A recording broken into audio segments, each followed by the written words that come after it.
বন্ধুসকল এটা বস্তু দেখাব লৈছোঁ চাওক আপোনালোকে যেতিয়া এটা মোবাইল বেগটো খোলে তেতিয়া কি হয় বেগটো আপোনাৰ বহুত স্ক্ৰেচ হৈ যায় দেখিছে কেতিয়াবা আপোনাৰ ইয়াৰ পেপাৰটো উঠি যায় কালাৰ উঠি যায় কিন্তু ইয়াৰ পাছতো আপুনি চাব কিছুমান নুঠিলেও তাৰ পাছত কি কৰে নেক্সট কি কৰে ইয়াত আপোনাৰ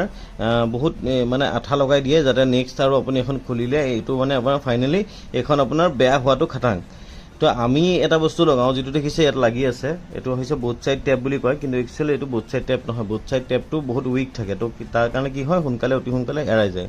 তো আমি ইয়াত এটা বস্তু ব্যৱহাৰ কৰোঁ যেটো মই নামটো ক'ব বেয়া পাইছোঁ কিন্তু আপোনাক এটো দেখাইছো কেতিয়া মই জাস্ট এটো লগাম আৰু ই একেবাৰতে ফিক্স হৈ যাব চাব আপুনি